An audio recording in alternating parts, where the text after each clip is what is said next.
फिर कह रहे हैं kinetic energy increase by 50% then increase in वर्डन। तो भाई ये तो दोनों की डायरेक्ट रिलेशन है। काइनेटिक एनर्जी 50% बढ़ेगी तो वर्डन भी 50% बढ़ जाएगा।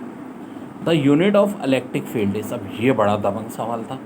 न्यूटन पर कूलम ऑप्शन दिया है, केजी मीटर पर सेकंड स्क्वायर कूलम और एक वोल्ट पर मीटर, तो सारे ही हैं भाई, आंसर हो जाएगा ऑल ऑफ द अबव। फिर कह रहे हैं coherent force has same frequency या फेस, तो भाई दोनों, बोथ। फिर कह रहे हैं if a coil is rotating in magnetic field and the flux linkage in coil is change then EMF induces, तो आंसर होगा मोशनल ईएमएफ। फिर कह रहे हैं the atmosphere is held with planets DO2, तो करेक्ट आंसर होगा gravitational force. The sensitivity of galvanometer basically किस type की होती है, तो इसको हम कहते हैं करंट सेंसिटिविटी। ऑप्शन में वोल्ट सेंसिटिविटी भी दिया था।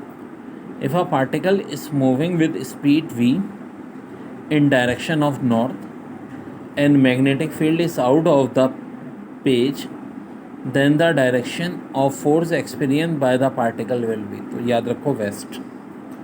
For an open circuit the change in magnetic flux is induced, तो आंसर होगा वोल्टेज।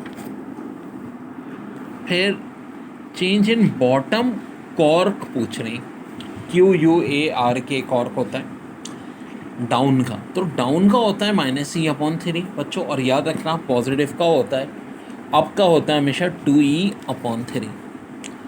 अब एक चीज़ मैंने बताई थी कि इसके वेलोसिटी डायरेक्टली प्रोपोर्शनल होती है डेंसिटी के रूट के और रेडियस के। तो कह रहे हैं एक प्लैनेट की डेंसिटी 16 टाइम बढ़ी, रेडियस 4 टाइम, तो इसके वेलोसिटी कितने टाइम बढ़ेगी, तो देखो 16 का रूट लेंगे 4, रेडियस 4 है, 4 4 16 टाइम बढ़ जाएगी आंसर।